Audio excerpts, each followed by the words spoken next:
The romanticisation and glamorization of mental illness has been around on the internet pretty much since it began. However, there have been some key points along the way that I feel are important to support my ideas around this topic in the context of fake news. In my opinion, it all begins, or at least at first becomes apparent, on the app Tumblr. Tumblr is a short form niche blogging social media platform. The content varies from fanfiction to art and memes, and then to advice and more.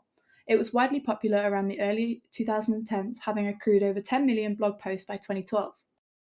However, underneath all the innocent cooking and makeup and art blogs lay a more sinister community and subculture that slowly began to take over the app and the lives of millions of teenage girls.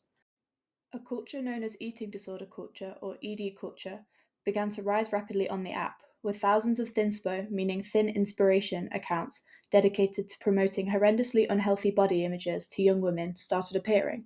They would post diets and promote starvation tactics in order for women to appear more attractive. These obviously toxic and deadly accounts damaged the physical and mental health of millions of young girls on the app at this time, spreading false information to them that they needed to look and act like this in order to be beautiful.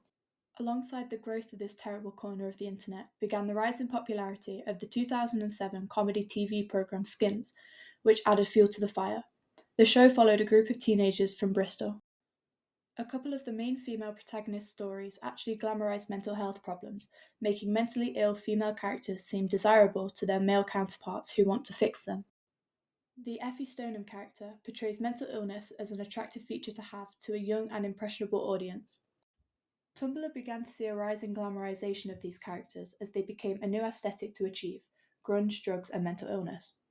In recent years on the internet, we actually haven't made much progress in this area, with the promotion of trends of loving your mental illness and how your mental illness makes you more quirky becoming more popular. Recently, trends like the rotten or sad girl aesthetic have appeared, mainly pioneered by YouTube creator Emma Chamberlain, where predominantly white, middle class, and conventionally attractive women will post examples of their very online mental illness. What I mean by this is that they will post aesthetic and glamorized pictures of their messy bedrooms or pictures of them crying in a quote unquote ugly manner and call it their own mental illness. I'm not trying to take away from these girls' mental health issues, but my point is that this portrayal of depression or anxiety through Instagram posts is harmful because they make a brand out of living this way. They have the ability and the resources to reach out and easily buy help and protection, whereas most of their audiences don't.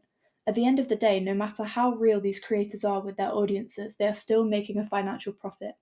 Mental health issues are deemed way more acceptable online than in real life. In real life, they are unfiltered, gritty, and rotten, and the internet, as always, will only ever capture the high points of it all.